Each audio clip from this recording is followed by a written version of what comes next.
नमस्कार, आप देख रहे हैं JJ न्यूज़। मैं हूं आपके साथ संगीता।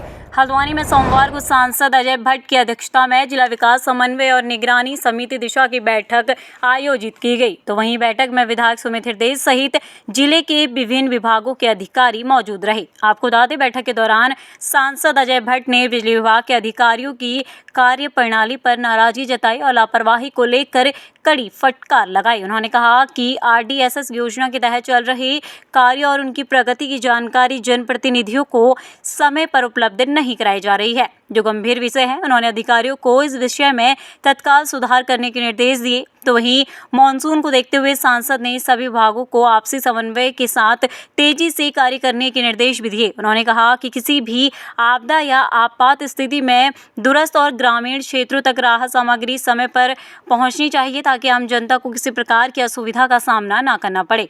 आपको बता दें, बैठक के अंत में सांसद अजय भट्ट ने सभी अधिकारियों से विकास योजनाओं को तय समय सीमा के भीतर पूरा करने और जनहित से जुड़े कार्यों में पूरी जिम्मेदारी के साथ काम करने को कहा। उन्होंने स्पष्ट किया कि जनता से जुड़े मामलों में किसी भी प्रकार की लापरवाही बर्दाश्त नहीं की जाएगी। ठीक 3 महीने पहले हमने दिशा की बैठक ली थी। पहले उस दिन जो हमने बिंदु तय किए थे उनमें क्या कार्रवाई हुई है उसके बारे में पूछताछ की है। अभी काफ़ी उसमें संतोषजनक कार्य होना पाया गया है। कुछ जगहों पर दिक्कत ज़रूर आई है, जैसे कि हमारे पास है RDSS एक योजना है विद्युत विभाग की, उसकी अध्यक्षता सांसद ही करते हैं, लेकिन विभागों को पता ही नहीं है काम किए जा रहे हैं, कहाँ काम कर रहे हैं, कैसा काम कर रहे हैं, किसके निर्देश पर कर रहे हैं, जनप्रतिनिधियों को भी पता नहीं है। इतनी बड़ी मात्रा में 351 करोड़ रुपए, 400 करोड़ रुपए, 500 करोड़ रुपए इस तरह का काम आ रहा है, वो ज़रा सा हमको कष्ट हुआ और हमने उसमें इंक्वायरी सेटअप करी है आज कि सारी उसकी इंक्वायरी सेटअप होगी कि आखिर कहाँ काम चल रहा, कैसे चल रहा, जो राइट जिसका है वो राइट को फॉलो क्यों नहीं किया गया। अगर आपको किसी चीज़ का हेड बनाया गया है, आप बाईपास करके नहीं जा सकते हैं। ये चिंता का विषय भी है कि कहीं कहीं पर गलतियां हो रही हैं अधिकारियों से, तो जब इंक्वायरी आएगी उनको इसके परिणाम भी भुगतने पड़ेंगे। बाकी यहाँ पर एक श्रीलंका टापू है, आपको पता होगा, लाल कुआं बिंदुखत्वा के पास 3 महीने के लिए वो गोला नदी के कारण कट जाता है। वहाँ की स्वास्थ्य व्यवस्था, वहाँ की राशन की व्यवस्था, वहाँ की बिजली की व्यवस्था और वहाँ की दवाई की व्यवस्था कैसे करते हैं उसको भी हमने लिया। हमने कहा हमारी सरकार है इस समय, तो उसकी पूरी तरह से पुख्ता जानकारी होनी चाहिए, वहाँ प्रबंध किए जाने चाहिए। पर्वतीय क्षेत्रों के लिए राशन, गैस इत्यादि जो चीज़ें होती हैं, चीनी, जो भी चीज़ें जानी होती हैं, वो चीज़ें 3 महीने के लिए अभी आपदा के कारण रखी कि नहीं रखी उसकी मॉनिटरिंग करी है। तो हमको DSO और DM यहाँ दोनों लोग हैं, तो उन्होंने बताया कि वहाँ पर पूरी पुख्ता प्रबंध कर दिए गए हैं।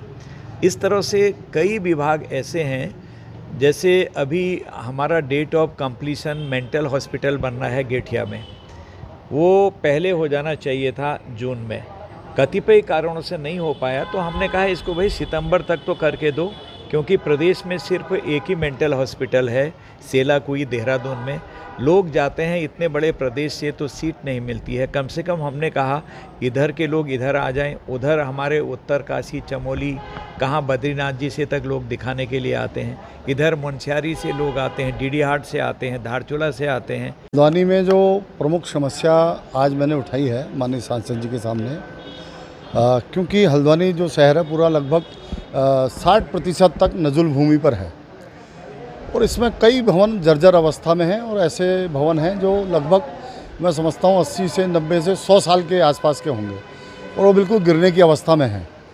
वो नया भवन उसको बना नहीं सकते क्योंकि प्राधिकरण उसमें रोक लगाता है। तो हमने प्राधिकरण और माननीय DM साहब से यही पूछा था कि भाई आखिर उनके लिए क्या नियम होंगे, किस प्रकार से उन भवनों को बनाया जा सकता है।